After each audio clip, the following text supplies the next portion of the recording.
নমস্কার বন্ধুরা, PPD easy কুকিংয়ে আপনাদের সকলকে স্বাগত। আজকে একটা ভিন্ন ধরনের রেসিপি নিয়ে চলে এলাম।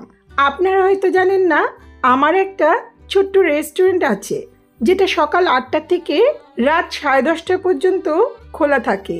আর সকালে বেশিরভাগই লুচি, পরোটা, রুটির সঙ্গে সার্ভ করার জন্য আমরা একটা সবজি বানিয়ে থাকি। এটা সবাই খুব পছন্দ করে। রান্নাটা ডাল আর সবজি মিলিয়ে করা হয়। খুব সহজ সিম্পল একটা রান্না, ঝটপট হয়ে যায়। আশা করছি রেসিপিটা আপনাদের ভালো লাগবে।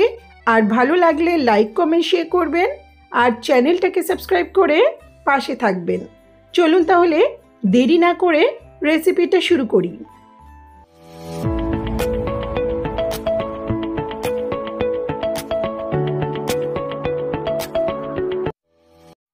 সারাদিন এই ডাল সবজিটা 2 থেকে 3 বারের মতো করা হয়। এখন সকালের জন্য করছি। গ্যাসে একটা প্রেসার কুকারে বসিয়ে দিচ্ছি 3-4 টেবিল স্পুনের মতো সর্ষের তেল। তবে সাদা তেলেও রান্নাটা করা যাবে। তেল ভালো করে গরম হলে এখন এতে ফোড়ন দিচ্ছি 1 টিস্পুন গোটা জিরে আর 4-5টা শুকনো লঙ্কা।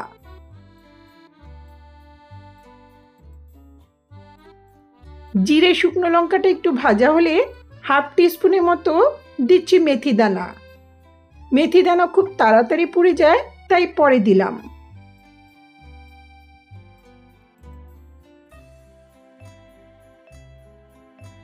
ফোড়ন ভাজার সুন্দর একটা গন্ধ বেরোলে এখন এতে দিচ্ছি 1 টিস্পুন মতো হিং।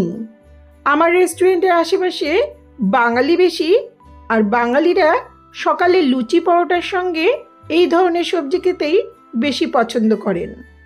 হিংটা একটু ভাজা হলে এখন এতে দিচ্ছি 1 টেবিল স্পুন গ্রেট করা আদা। চাইলে আদা বাটাও দিতে পারেন, তবে আদা বাটা দেওয়ার আগে সামান্য একটু হলুদ ছিটিয়ে নিতে হবে, তা না হলে তেলটা ছিটতে পারে। আদাটাকে কয়েক সেকেন্ড ভেজে নেব। আদাটা একটু ভাজা ভাজা হলে এখন একটা বড় সাইজের কুচনো পেঁয়াজ দিচ্ছি। পেঁয়াজটা কিন্তু পুরোপুরি অপশনাল। মিষ্টির দোকানে এই ধরনের সবজিতে কোনো রকম পেঁয়াজ রসুন ব্যবহার হয় না। তবে যেহেতু আমি একটা রেস্টুরেন্ট চালাচ্ছি, এখানে পুরোপুরি নিরামিষ রান্না খুব একটা হয় না, তাই আমরা একটু টেস্টটা বাড়ানোর জন্য অল্প একটু পেঁয়াজ ব্যবহার করি। পেঁয়াজের ওপর খুব সামান্য একটু লবণ দিচ্ছি, এতে পেঁয়াজটা খুব তাড়াতাড়ি নরম হয়ে যাবে। তবে পেঁয়াজ লাল করে ভাজার প্রয়োজন নেই। পেঁয়াজটা হালকা গোলাপি হওয়া পর্যন্ত মিডিয়াম ফ্লেমে ভেজে নেব। পেঁয়াজ হালকা করে ভাজা হলে এখন এতে 4টে বড় সাইজের আলু ছোট ছোট টুকরো করে দিয়ে দিচ্ছি। যেহেতু দোকানের জন্য রান্না করছি, তাই পরিমাণটা একটু বেশি করে নিয়েছি।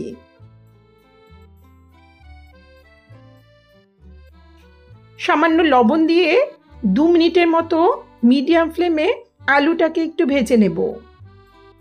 আলুটা একটু ভেজে নিলে রান্নার স্বাদটা ভালো হবে।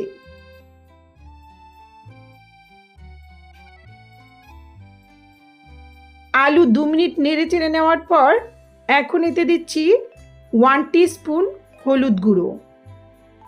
হলুদ গুঁড়োটা দিয়ে কয়েক সেকেন্ড নেড়ে নিচ্ছি।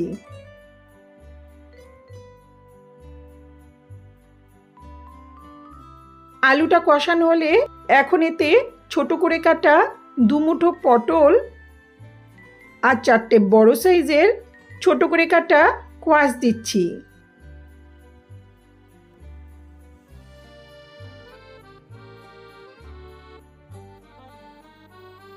একই সঙ্গে দিচ্ছি সামান্য একটু লবণ।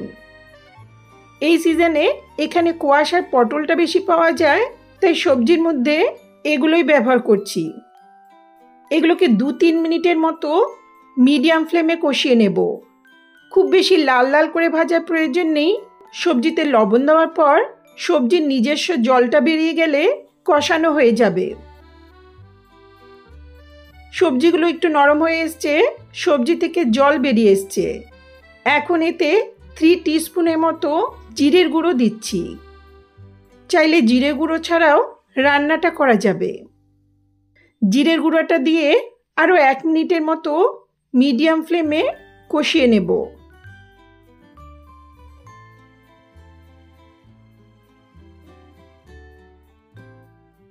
এগুলো কষানো হয়েছে। এখন 4 কাপ মতো ভিজিয়ে রাখা ছোলার ডাল এর মধ্যে দিয়ে দিচ্ছি।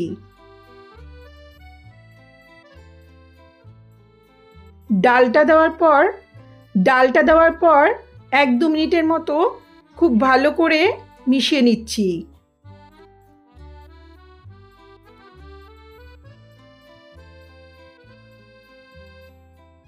দু মিনিট নেড়ে চেড়ে নেওয়ার পর এখন এতে দিচ্ছি প্রয়োজন মতো উষ্ণ গরম জল। জলের পরিমাণটা একটু আন্দাজ করেই দিতে হবে। প্রেসার কুকারে রান্নায় খুব বেশি জল দেওয়া যাবে না, তবে ছোলার ডাল যেহেতু পরে ঘন হয়ে যায় তাই সেই হিসাবে জলটা দিয়ে দিলাম। দিচ্ছি স্বাদ মতো লবণ, একই সঙ্গে সামান্য একটু চিনি দিচ্ছি।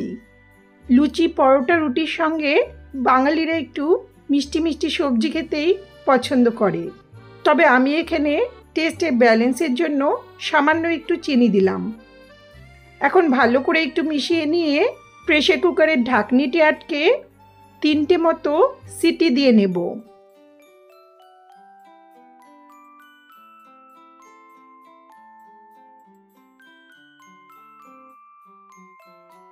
কিছুক্ষণ পর প্রেসার কুকারটা একটু ঠান্ডা হলে ঢাকনিটি খুলে নিচ্ছি।